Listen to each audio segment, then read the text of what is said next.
Hi friends, this is Cecily from Mermaid Cove Studio, and I am on today with my open collaboration with Denise Smith. She is Treasures of a Crafty Mind here on YouTube and also on Instagram and on Facebook. You can just look her up. That way she'll be linked down below. It's an open collaboration, so that means that we're kind of working on a few things together. We decided we would use supplies from our stash that we've not used before. I have like mass amounts of 6x6 paper pads and 8x8 paper pads that need to be used up. Can't take it with you, right?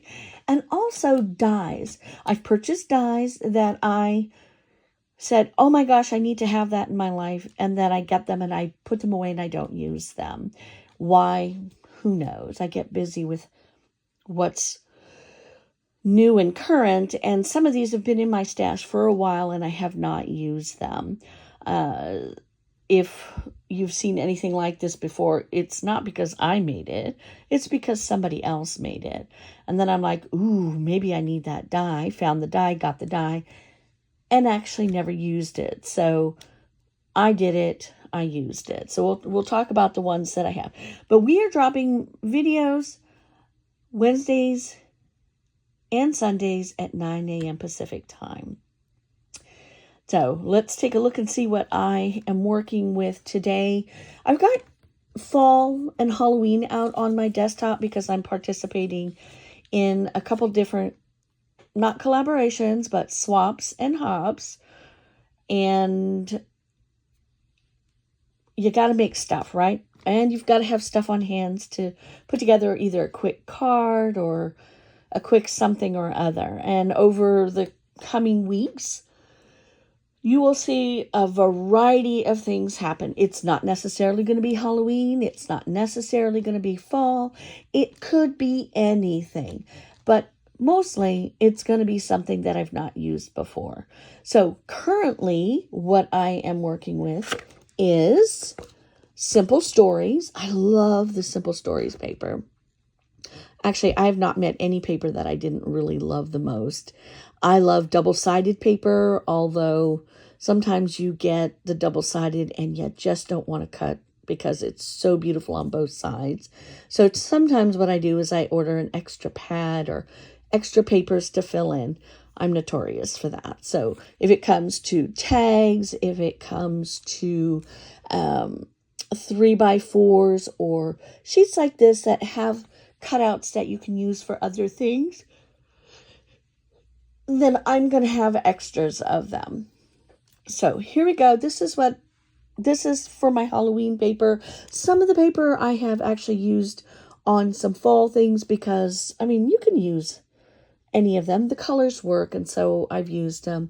I used this particular one in a Pasteloween swap that I'm in, and everything turned out. It's still, you've got your pastel colors, but it's still Halloween, and I loved working with it. So I am using up what's left of this pad so I can smash it. This is actually the only one I bought, and I got this at the Frank Garcia studio when I was just there recently. I didn't get any of the ephemera. I don't know that I actually looked for it. I saw the pad of paper and said, I must have that. I'm going to use it. So here I've created the things that I'm going to need for that swap and to add to the packaging that I did. But also, look, I use dies that I've never used before. So the first one I tried, let me push these other things aside. I did the witch boots. Now, I don't know where they come from. And I tried to look up where they might come from, but I don't remember. I don't remember if it came as something like with a cauldron and you stick it out. I don't remember. And it's okay. I'm going to use it however I'm going to use it. But I am going to show you the parts that were included and what made this so easy to use. And I don't know, I'm not much of a paper piecer. I mean, some of these dies have a lot of pieces. And I kind of shy away from that. It kind of freaks me out a little bit. It's like, oh, do I really have the patience to do that? And ultimately, as I do more and more of these, I'm finding that it's not so horrible or scary. There are other things that are more scary, like, I don't know, monsters, ghosts. Not on my watch. But there were not that many pieces. I actually thought that they stayed together, but they do not. They come out as individuals. You've got your base layer. I always make these heavier, so I did, this is 110 cardstock on the back side. And then you can see, you can see where I use the purple. Actually, that would have been good too, but I am out of that paper. It's too bad. But I used this purple, and then I used the polka dots. I had a little scrappy piece of the polka dot paper. And then the shoes are right here. You've got those out individually. This is the outside part of your stocking, and then your shoes go on top of that, and that's another individual cut. There, it looks adorable. And then the little bows on it. And so what I did, I layered with foam dots. I layered the shoe up off of the stocking. So this part right here is what's layered. And then I did the same thing with the bow. I did cut out 2 bows, and I went ahead and I layered. I glued one on and then used foam dots to layer that. So this actually turned out really, really cute. And if I decide to find the cauldron, or, you know, I know there's a cauldron in here somewhere in all of my dies. And I probably haven't used that either. So you may see that part come up. Here are the tiny little bows. And it wasn't terrible at all to do this. It was quite simple to do all of the layering, and I loved it. And then I did this witch's hat. Now, this witch's hat I have had in my collection for a while. Does anybody recognize it? I don't know. But I thought, oh, who doesn't need a witch's hat? When my kids were growing up, it was easier for me to be a witch because maybe I am. I don't know. But I would dress up as a witch. I love to wear black, and I would frizzy my hair up and put on makeup, which I never wear makeup.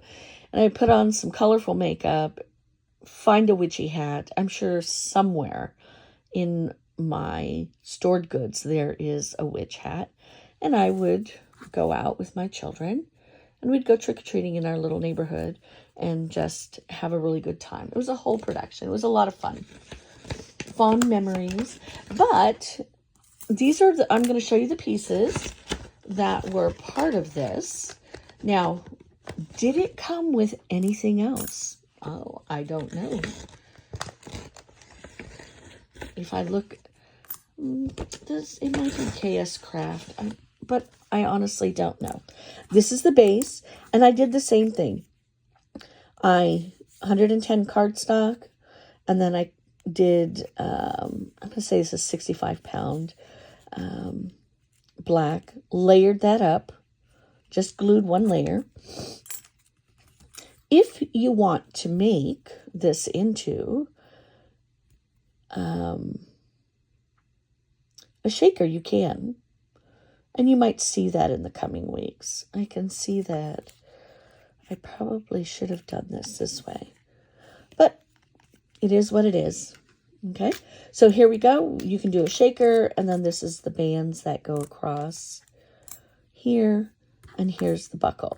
Now, some of the other pieces that came with it are this spider, if you want to hang from the hat.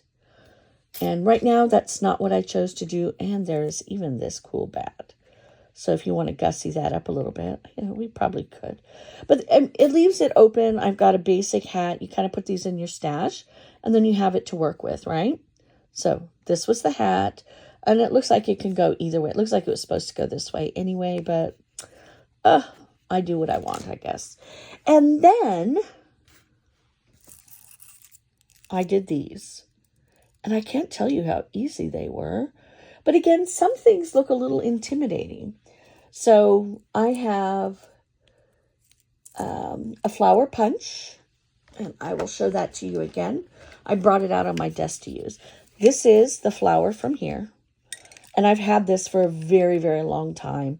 And I go for very, very long times not ever using it. I want to say this may have been where I started doing flowers. I can't even tell you. EK Success is what this one is. And I've had it for a while. For a very long time. And it still makes beautiful flowers. It works really, really well. And I layered it up, so I just did 2. I've got my metal bead cap in here. And then this is a half pearl. And I really like I think the pearls are my favorite. It just gives it a lot of shape. I did tie a little bit of ribbon. I glued it on. I hot glued that on. This is 4 layers of 110-pound black cardstock. And then this is wrapped. And I'll show you what that die looks like. And this one is same die down here. But this is a different shape for the broom handle. So let me show you what this die looks like. And then I'll tell you what I did and how this comes out. So this is what it looks like right here. And I've never used it. And I brought it out because I needed some, because I did not buy ephemera to go with this. And I don't even know why. You're in the Frank Garcia studio and you're looking at everything and you walk out spending some beautiful money walking out with the most gorgeous things, and you could turn around and go ring the doorbell and go back in again and buy more stuff. I don't even know what stopped me from doing that. I don't know. I could have, because it was so beautiful in Frank Garcia studio, and I've been there twice now. My husband's been there more than I have. He goes and picks stuff up for me. Anyway, back to this die. So I've received these in swaps. People have sent them in swaps. I'm like, oh my gosh, they're so gorgeous. I've used them. I've recycled them, used them in other things. And then I hunted down the die, and I've had it in my stash for a while. Don't know. It might be KS Craft. Not even sure. But I got it. And I thought, oh, I'm going to make these all the time. This is the first time I'm using them. First time. And I love it. It was not that hard, not that intimidating. I buy the dies and then I forget that I have them, or don't participate in anything that requires me to use it. Anyway, when you run this die through, I have a Big Shot. When you run it through your die cutter, it leaves you with this, and this is solid here. And this is fringy here. So you can see in this one, right here, there is the top fringe. Excuse me. When you find these brooms, I think the witch broom in my closet looks like that, right? That's how this one comes out. Well, when you're done cutting it out and pulling it apart, you are left with this piece right here. And I don't know if that's intentional or not. It would be on this side right here, and everything that is in between here, okay? It leaves you with that fringy part, and you can make another broom out of it. And that's exactly what I've done. Now, I glued on the little flowers. Again, that's how it's made. Very, very simple. Absolutely wonderful. I have to stop fearing my dies. How many did I use today? 1, 2, 3 different ones that I've never used before. You're going to see these things. I'm going to use them in other projects. Or they'll go in my stash, either way. But I'm using my dies. And now that I've used them, I'm like, oh, okay. I will definitely use that again. So I had a good time with that. And the paper, I'm going to use it until there's nothing left. I can't tell you what's going to be for next week because I have no idea. But this is what we've got for today, and it was absolutely wonderful. Down in the box below, you'll see Denise's information. If you did not start on her YouTube channel, click down in the box below and go check her out, because this is our open collab. And if you want to do something and share it, you can hashtag ScrappyHappy and join us. Show us what you're doing. Show us what you're using out of your stash. If you stick with us for a while, we had a lovely conversation. We are probably going to add some other techniques and tools that we haven't used. I just ordered something and I am thinking, oh my gosh, how long is it going to take me to use this? So watch for that too, because that will be awesome. All right, my friends, thank you for stopping in. Please like, share, participate, have a good time, and comment in kindness only, my friends. And everybody, until next time, thanks for stopping by.